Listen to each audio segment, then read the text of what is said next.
Excuse the spaghetti monster, but this thing has gone from mythical to in my hands, and I'm pretty excited. Inside that box is a new Dogecoin miner. A couple weeks ago, it was making like 60, 70 bucks a day, maybe $75 a day in passive income. The coins come down in price. The competition for Dogecoin and Litecoin and emerged mines, other cryptocurrencies as well, which actually drastically increases the earnings from these mining rigs. It's probably making like 40 something bucks a day right now, but more importantly, I'm gonna be mining Dogecoin among these other cryptocurrencies.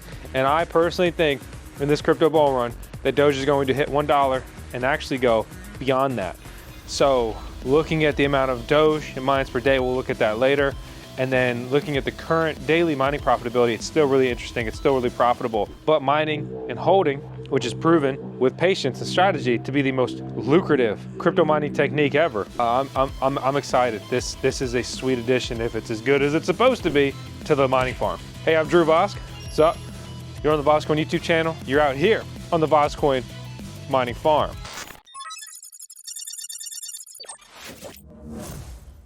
And you may notice there's 3 other miner boxes. These are all ASIC miners, and actually all of these are SCRYPT ASIC miners. Oh yeah, I'm serious and I'm excited. This is what the VoskCoin mining farm is focused on right now, and we'll see if it is the right move as we progress the timeline. I've never seen a Volcminer. I've never seen anyone unbox one of these. This is a new manufacturer. Okay, that's in there pretty snug. So we're gonna use our ancient technique passed down to me from our CMO, our Chief Mining Officer here at VoskCoin, also known as Tails Vosk, our resident Doge. What we call it, the flipperoni. Why work hard when you can work smart? So it comes bagged, typical miner foam here. It's not an anti-static bag, but it is a bag. And surprisingly, double taped, or at least 2 spots you gotta cut. Normally you only see one spot you need to cut. This is essentially an overclocked Antminer L9, if you're familiar with those. It has the new power supply connection. I don't know why I'm blanking on what that's called right now. But here it is on the screen. Absolutely love that there is a on-off switch on the power supply. It's weird and has a little like rubber grommet on it. Holy shit. This piece of shit doesn't come with a power supply cable. That is so frustrating. These are not common. Most people don't have these. And a lot of these miners, right? And we'll go over the price of this one, but there's plenty of 10 grand mining rigs that don't come with at their scale and cost, not even a $5 power supply cable. So that's really annoying. Luckily, I literally just got a spare in for this exact reason. If a miner doesn't come with one, and just to have a spare of these for troubleshooting, because all of the new Ant miners from Bitmain, they do supply these power cables, as they should. It's like a screen printed logo on top. That's pretty cool. I'm still kind of irritated. Ethernet's gonna be where we get our internet connection here. 2 fans on the front, you guessed it. 2 fans on the back. This thing's gonna be an absolute energy hog. Obviously, this only runs on 220 voltage plus, but just to clarify that, 200 to 300 voltage here. And for reference, this thing consumes something like 3,700 watts of electricity. This is the 15.15 gigahash a second version. I think that these were supposed to do 17 gigahash a second. So my Antminer L9s are gonna be hashing at a higher hash rate, which basically means it earns more money, more coins than this. Okay, that's 2 dings. My enthusiasm is plummeting, but I'm not giving up. So let's head inside and get this thing plugged in. It's winter out here in Virginia, and it's nice and cold. I hope that this is the coldest winter we've ever had, because I am stealing space. I'm not really supposed to be mining in this building. This was meant to be my workshop, my studio, my warehouse, everything but a mining building, technically, kind of. And all my mining is supposed to take place over there, but I'm waiting on another building to deploy more miners over there. It's a purpose-built mining container, basically. And I'm also working with the power company to pull more electricity out here. And one of the things I'm gonna do is just run more electricity into that existing pod over there and install some more PDUs to get some more miners operational. Wow, huge shout out to Altair. And I guess let's just call them the sponsor of today's video, but that's the reason being, right? So we're an affiliate. Altair is based in the US. He sells the best single phase mining PDU, which we're using over here in the corner. And I get a bunch of gear from him. And I normally just order spares and stuff because he's got good prices, quick shipping. He's based in the US. He keeps his stock here in the US, right? So this is the mining PDU. But I didn't have a power cable for this miner. It doesn't come with one. There's no information. I sent an email about it, never got clarity on it. And then I would get it and I would be just sitting here dead in the water.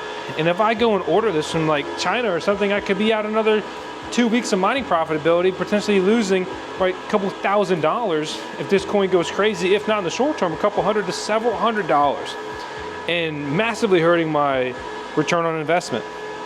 So anyway, I had just last week ordered some spares of the new power cable type for this exact worrisome reason. One of the big problems is that all of these new generation miners are using so much power.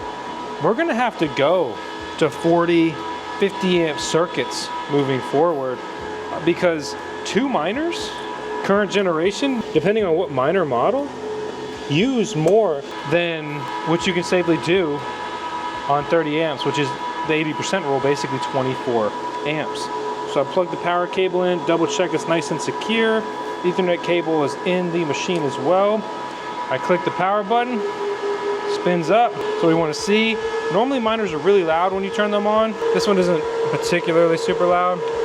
And what it's doing is it's doing a fan speed check. It ramps the speed, the fan speeds up to full blast to see, you know, are they working right? Can they do that? In particular, amp miners always do that. This one doesn't necessarily seem to be doing that. But this is the Volcminer. This is their original release. This is their first ASIC mining rig under their brand and all that. SCRYPT miner, Doge miner. They have a new and improved version already in the works. I don't even think they're making these anymore than one you're looking at. I think they're starting to take orders for the new model. They've also announced a mini one. Little ramp up right there. Oh man, I need to get the 86 back on track. I love this car. I love all my cars really in different ways. If you're looking for a high-speed hobby, going to the racetrack, doing HPDE, and then time trials and potentially even wheel-to-wheel and stuff like that, nothing beats it. It's so much fun. It's awesome. I got something new on my network here. I've only connected one new device, and it's gonna be this Volcminer D1. I come up here and click save. So this is Eero. I use the Eero mesh network out here. You can do whatever you want to do. The bottom line is you just need to make sure that you get your IP address and then you punch it in to your browser. Let's try the tried and true root. Looks like that didn't get us in. If it doesn't work, we go admin password. Oh shit. Wow. You're never gonna guess this. To log in to your Volcminer D1, your username is gonna be root. And then your password is LTC at Doge? I'm sorry, it's LTC at dog.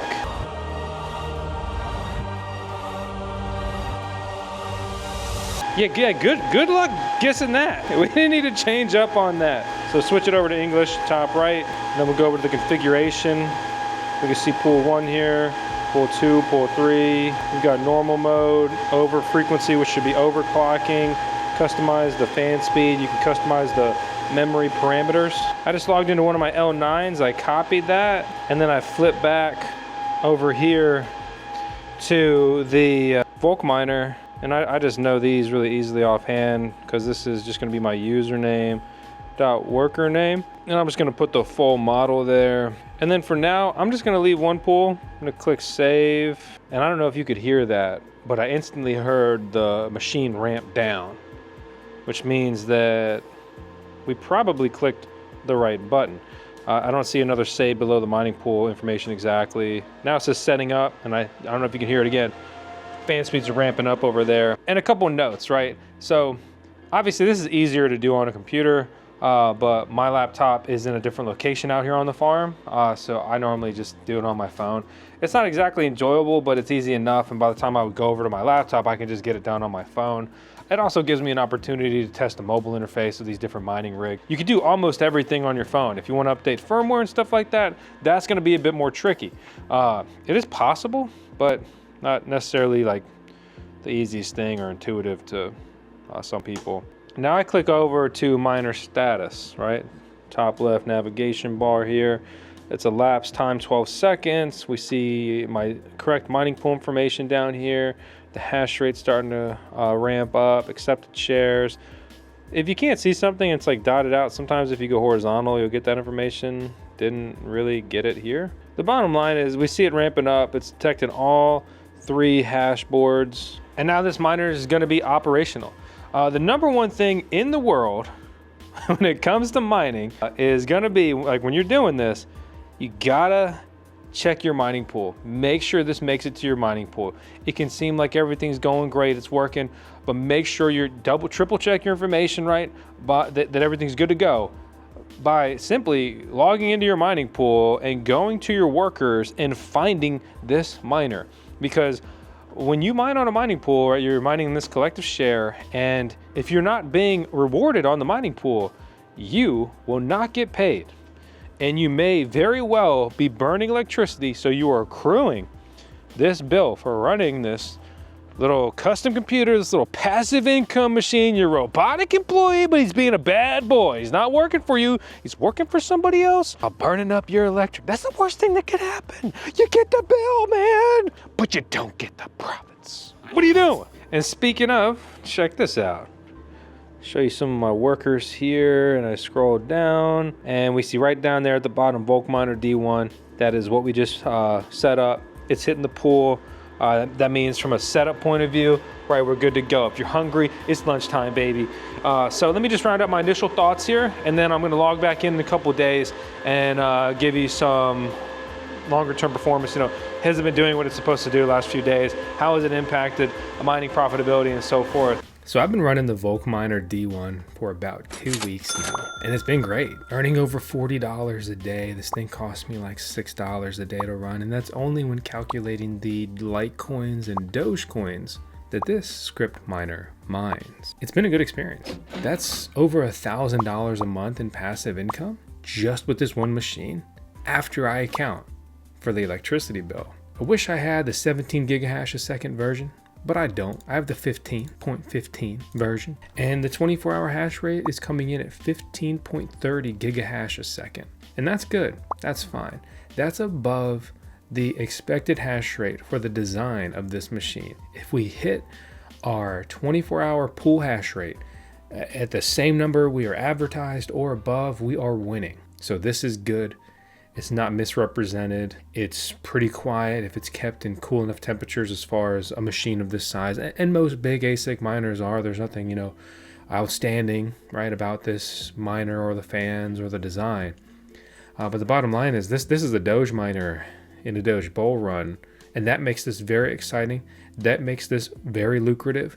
And based on the timing and the pricing, this is a very interesting machine. Some people are buying Antminer L9s that have a similar hash rate to this or higher for up to double the price that you can buy one of these for. I like the form factor. It's chunky, it's heavy, but you know, it's small. This is something that you could potentially easily immerse. I haven't tested immersion. I'm not recommending immersing this necessarily yet. The other thing we're gonna need to figure out is gonna be the power draw, right? I've got this on a 30 amp circuit over here, and it's still kind of ramping up.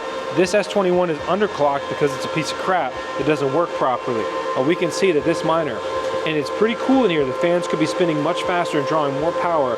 It's already going up to 24.5 amps between the both of these, nearly 6,000 watts of electricity. I like the form factor. It's a good, you know, it's nice. It's a good design. I'm incredibly disappointed that I'm missing nearly, basically a whopping 2 gigahash of hash rate. At the price point for this, I'm fine with it, given the market and everything and how things have gone up significantly since we ordered this through ASIC Marketplace. And if you want to grab one of these, I absolutely recommend checking out ASIC marketplace. They've got all kinds of mining rigs, especially all the major SCRYPT miners, and they're already working on securing the new batch. So this is where I'm worried more. Like, we're already up towards 27 amps. This is gonna trip soon. This configuration I have out here is basically not gonna work. Now it's getting up towards 28 amps and finally coming back down a little bit. What I'm gonna do is I'm gonna log into this S21 and I'm gonna underclock it more. I need to get the power draw down some, and you can hear the fan speeds ramping down some, and you can see the power draw is going down some. Those, if you're wondering, those are our meter box, VoskCoin edition. We collaborated with the meter box. It's cool. They use the Doge meter, and they have an injection molded thing, and basically give you nice, easy to read stats on your miners. It's a little redundant because I also get that exact same information here on the mining PDU, but it's a lot easier to read the drops from a distance and at a glance. So I still very much like and enjoy them. I do the mining PDU stats as a bonus that I don't need, and still utilize these drop meters around the farm for an easy breakdown of information. But yeah, so that's my initial impressions. We'll see how this does over the next few days, and I need to hurry up and underclock this S21 more. I'm gonna nearly turn it into an S19K Pro, but I'm in a tough situation out here on the mining farm where I am just strapped for juice, and all of these miners pull so much power. It's frustrating. So hey, I'm Vosk, you're on the VoskCoin YouTube channel. I hope you enjoyed today's video. If you did, please subscribe. Join me on this crazy crypto journey, chasing passive income, always trying to build and expand. Today's focus was on a big miner, but we've been reviewing a lot of little mini miners, especially the cool little mini Bitcoin miners that have the chance at earning you over $300,000, right? And that sounds ridiculous, but it's true. Thanks as always. I'll see you on the next one. Let's go.